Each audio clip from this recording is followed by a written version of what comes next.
ആരെന്തു പറഞ്ഞാലും ചില ദിക്കുകളിലേക്ക് നമ്മുടെ കണ്ണും കാഴ്ചയും എത്തിപ്പെടാതെ പോകുന്നു. സമൃദ്ധിയുടെ നോമ്പുകാലത്തും അരപ്പട്ടിണിയോടെ കഴിയുന്ന ഒരു വിധവയുടെയും അവരുടെ 4 അനാഥ മക്കളുടെയും ദുരിത ജീവിതത്തെക്കുറിച്ചാണ് ഇനി പറയാൻ പോകുന്നത്.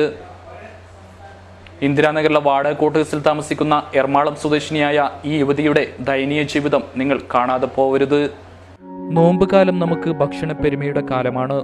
പൊരിച്ചതും വറുത്തതും തൊട്ട് കിട്ടാവുന്ന മുഴുവൻ പലഹാരങ്ങളും വാങ്ങിക്കൂട്ടും നമ്മൾ. സമൂസയും പബ്സും റോളുമെല്ലാം രുചി പകരും. ബിരിയാണിയും മജ്ബൂസും ഇറച്ചിക്കറിയും നെയ്ച്ചോറും അങ്ങനെ നമ്മുടെ തീന്മേശയിൽ ഭക്ഷ്യമേള അരങ്ങ് തകർക്കുമ്പോൾ, ഇഫ്താർ മീറ്റുകൾ പൊടിപൊടിക്കുമ്പോൾ, സുഹൃത്തെ ഒരു നിമിഷം ഇവിടെ ശ്രദ്ധിക്കുക. ഇത് എറണാകുളത്തെ സുഹറയും 4 കുഞ്ഞുമക്കളും പട്ടിണിയോട് യുദ്ധം ചെയ്യുന്ന കൊച്ചു വാടകമുറി. ഒരു റംസാൻ കിറ്റും ഇവിടെ എത്തിയിട്ടില്ല. ഇറച്ചിക്കറിയുടെ മണമോ മീൻ പൊരിച്ചതിന്റെ രുചിയോ ഇവിടെയില്ല.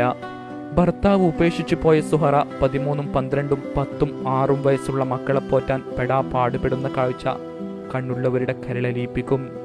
എവിടെയെങ്കിലും അടുക്കള പണിയെടുത്ത് കിട്ടുന്ന തുച്ഛമായ വരുമാനത്തിൽ ഭക്ഷണവും മുറിവാടകയും മക്കളുടെ പഠനച്ചിലവുമെല്ലാം കണ്ടെത്തണം. അതുകൊണ്ട് തന്നെ പലപ്പോഴും പട്ടിണിയായി പോകുന്നു. കല്യാണത്തിന് വേണ്ടി ലക്ഷങ്ങളുടെ പന്തലിടുന്ന, കുന്നുപോലെ ഭക്ഷണമൊരുക്കി കഴിക്കാനാളില്ലാതെ കുഴിച്ചുമൂടുന്ന ഇതേ ലോകത്താണ് സുഹറയും കുഞ്ഞുമക്കളും പട്ടിണിയോടൊപ്പം ജീവിക്കുന്നത്.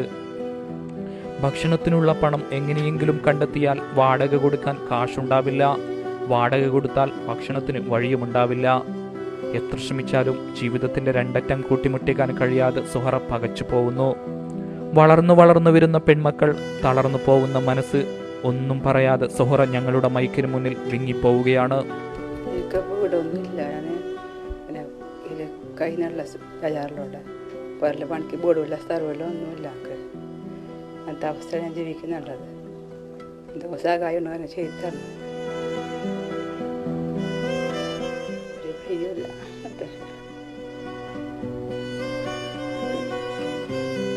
എൻ്റെ പെണ്ണമ്മ കൊണ്ടുവർ പഠിക്കാനായിക്കൊണ്ട് വന്നു.